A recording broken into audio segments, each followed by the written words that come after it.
Closing Mass alang sa 500 years of Christianity o Grand Procession kagapong adlaw. Gidagsa sa mga magtutuo.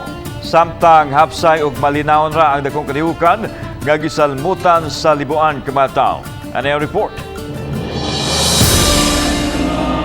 Alas 11 gahapon sa buntag gisaulog ang closing mass sa Sugbo Metropolitan Cathedral nga gihalad ni CBCP President Bishop Pablo Virgilio David uban sa kaobispuhan o kaparian. Siyang wali gibang himugatan niini ang misyon sa pagtuo. We must also humbly admit that we needed this Congress precisely because we have often misunderstood what mission is about.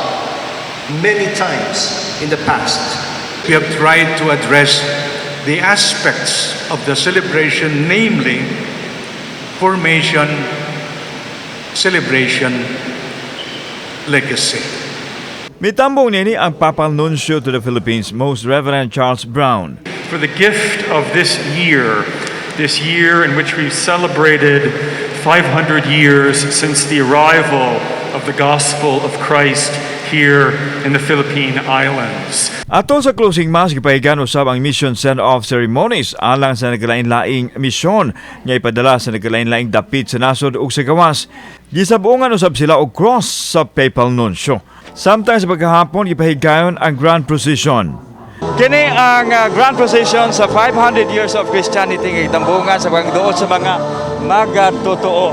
Gikan sa provincial capital hangtod na ni siya sa Sugbo Metropolitan Cathedral. Gitambungan ang prosesyon sa mga parokyano, alagad sa simbahan, mga lektor o kaparian gikan sa nagkalain-laing mga parokya o kahugpungan usab sa simbahan sa Diocese of Sugbo.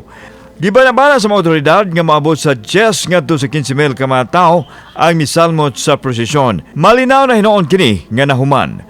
Kauban si Clufer Lumayag ug Rod Prado, ako si Alan Domingo. Balitang Bisdak.